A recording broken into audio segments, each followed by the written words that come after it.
Let's have no illusions. We are in rough seas. A winter of global discontent is on the horizon. A cost of living crisis is raging, trust is crumbling, inequalities are exploding, and our planet is burning. People are hurting, with the most vulnerable suffering the most. Let's go now to the United Nations. Our correspondent there, Jessica Le Masurier, is standing by. Jessica, tell us a bit more then about the tensions that are likely to play out this week over Ukraine, of course, but also between developed and developing countries.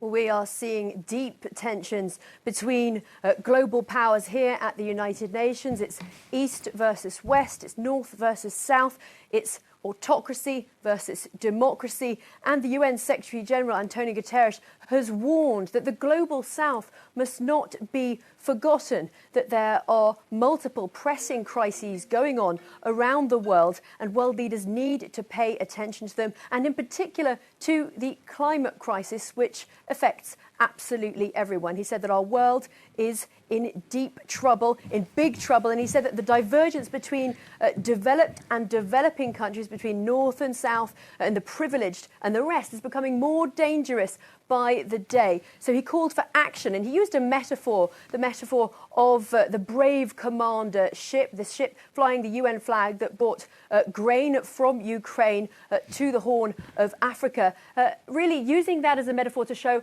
how multilateralism and diplomacy can help overcome these crises that the world is facing, and how the United Nations plays an instrumental role in that. So despite talking about all the doom and gloom that the world is facing, he also struck an optimistic note and really a call for democracy, for diplomacy and multilateralism. And Jessica, we're looking at the latest pictures now from the United Nations, where Jair Bolsonaro, the Brazilian leader, is speaking. Now, later on today, Emmanuel Macron, the French president, will take the stage there. And speaking of multilateralism, that is something he's championed in the past. Do you expect him to do the same in his speech today?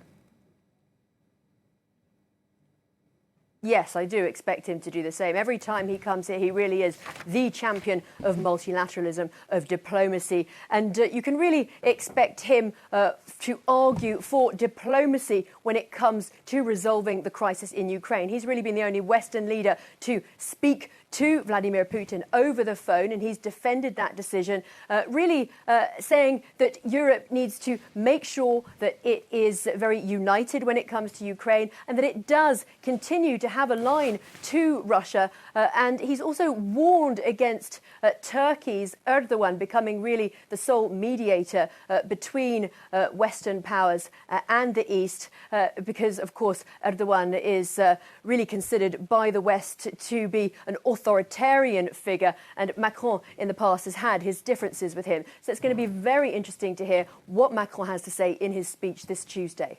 And Erdogan as well will take both of those speeches live here on France 24. For now, though, Jessica, thank you very much.